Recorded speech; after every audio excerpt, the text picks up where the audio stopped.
So a few days ago, we made a video talking about the Static Shock event and the importance of the Thunder Matrix and what you should be doing in farming that Chapter 2 boss node to get all of this gear and experiment and ascension materials and all that stuff. Well, we got an update for you today.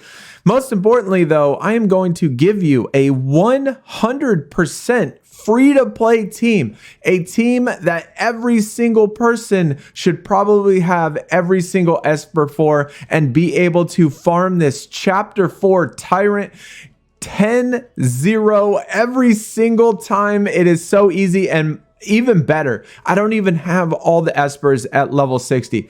So yeah, we're going to talk about that for a little bit. We're going to update you on the Thunder Matrix. We're going to go over my team and look at the gear and all of that stuff. So hopefully it will make your life easier when you're talking about farming this. Now, first, I do want to mention, as you see, this is a slower team when compared to the other teams that I've been putting together. But I can tell you this team has been super consistent.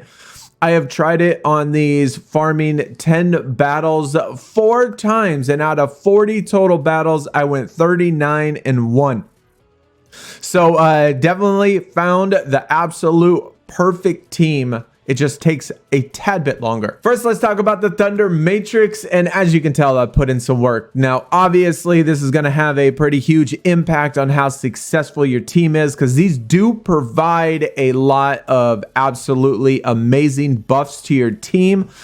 But going through each one of them, I mean, the ones I've honestly felt that every single one of them has been pretty important. So it's really hard for me to say, okay, pick this one over this one over this one. You know, even the very last one that I've been trying to work on right here, the deterrence, it turns out that the next level is being able to gain AP. And obviously that is super important. So just looking at it, just so you can see what the level 6s are on the ones that I have right now. For the middle one, it is 200 attack, 200 defense, 30 speed. That 30 speed is absolutely crucial. Definitely should do that one.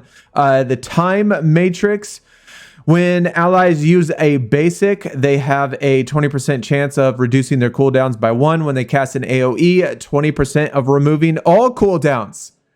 Amazing. 20%, 1 out of 5. That's pretty solid. You have 5 Espers on your team. Each one of them does something. At least one of them, you know, by percentage is going to get cooldown. And then with the vitality, when their HP is below 50%, 40% chance of gaining 1 stack of recovery, and they take 20% less damage from enemies without buffs. 20% less damage, gain recovery. It's pretty good. All allied Espers that deal 30% more damage to targets with buffs, without buffs. This one, absolutely amazing. I think this one is obviously a must do. 30% more damage without buffs. When ally Espers are buffed, they get another 10% damage. So if you're buffed and they're not, 40% additional damage. Upon attacking, allied Espers gain a 25% shield of damage dealt. If you have obviously some pretty heavy hitters, they're going to be getting a pretty sizable chunk of shield. And then all shielded Espers are immune to controls. So like I said, all of these are really good. I don't necessarily think, I mean, there's obvious ones. I think like the speed one, I think you should do for sure. I think you should do the assault matrix for sure. And honestly, you might want to do this one. I haven't done this one yet, but I have a feeling when you get to level 6, this might go up to 20% or 25%. It's like getting free 15% turn meter. Maybe the turn meter will jump up to 30%.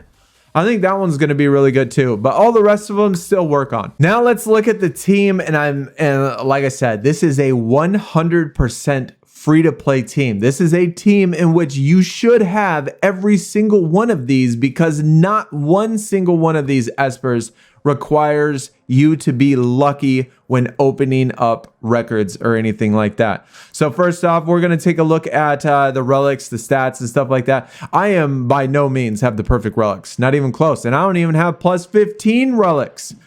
Some of them I do, but not all of them. And this is not optimized by any means. I mean, I'm still somewhat of a new player. I'm still learning, still trying to get gear and find those perfect relics. But the only thing that I will say is that I have all of the abilities done on all the characters in which I have to have their abilities done for. So I do have that. But Gabby, you can get from the fusion. It does take a little work, but you can get it done in one day. Fantastic. And she is my lead, so all I get is the HP boost. Zeus, well, he is the one that's free. I'm not using mine. I also have a Gaius, but this one to me performs better, and this one has all of the Abilimons put in, so that's why I'm using this one. And plus 15. It's just a better Zeus than mine. Then we got Bastet, level 50, Bernice, Windwalker. She does have all of her skills upgraded, so fantastic. She's an absolute amazing support tune. Can't do it without her shield. Dahlia, which can be done in the ripples. Same with Bernice. So like if you haven't pulled Bernice yet and you you can't pull Dahlia, but you can get them both in the ripples fairly easily. So certainly you don't even need to be lucky. Just look in chat, find the ripples, pull her. I got all of her abilities done. We got Windwalker on there. So stats, like I said, not the greatest. And then we got Unky Chai. Yo, I didn't ever use this guy until I was trying to come up with the best free-to-play team comp that you can put together. And I put him in here, and I put him on Ocean Waves. And I'm telling you, man, he's so clutch. He just crazy goes off on the cooldown reduction for the entire team. He gets Ocean Waves procs and stuff, and he constantly reduces the cooldown of the rest of the team, which means more shield, more sustain, more defensive breaks, more buff blockers, more strips, more everything like that. Him with Ocean Waves in this particular team comp, like I saw that a lot of people put Windwalker on him, but with Ocean Waves, man, this works so good. All right, let's jump in and take a look at them in action and just talk about this battle for a little bit on difficulty 10. I think the 3 MVPs for sure are definitely Zeus. Zeus, the one they give you, the free-to-play Zeus that they give you in here, is absolutely crucial, not only for the damage that he does, but for the buff strip and for the buff blocker that he's able to put on the boss. You really have to be able to do that, and you really need a character that can do that, and they give you one in Zeus. And so as long as he does his job, it's fairly easy. Bastet and Gabby also play an absolute crucial impact.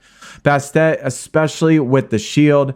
And then Dahlia and Unky Chai, although both of them do really well, sometimes they, like, one or both of them do die, but the other 3 can take care of it. It's not by any means the most perfect team because 3 of them are level 50 and we're facing a level 70 boss. But they're still good enough, like the ones that we do have in there. And I want to re-emphasize the Thunder Matrix, how important the Thunder Matrix is. The Thunder Matrix is so good in, being able to give your team all of that additional sustain and buffs and everything that you get for the team. So, what is that? We lost Dahlia right now, which is fine. You know, she is really good, and it's really nice to be able to have that AP push and that attack up and stuff like that. But this right here, that attack, that is the one that you wait for the entire time when you have Zeus, because he can strip all of the buffs from him. And when he puts on the buff blocker, then after that point, it's pretty much GG. The other ones, especially Bastet, is crucial for the shield, and Unky Chai for that cooldown reduction. But it's always a bonus when Dahlia survives, but sometimes she doesn't.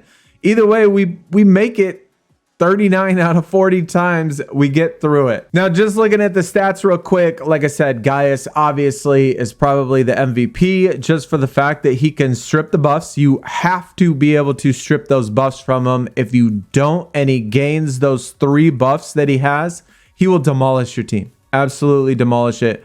So Gaius strips buffs. If you have other espers that can also strip buffs, definitely can consider using those, as well as espers that put on buff blocker. Gabby, of course, she's just all around amazing with her immunity that she puts on, the defense up that she puts on, the attack down she puts on. Bernice, the amount of shield that she can do is crazy. Dahlia for the AP push, and then Unky Chai for the cooldown reduction.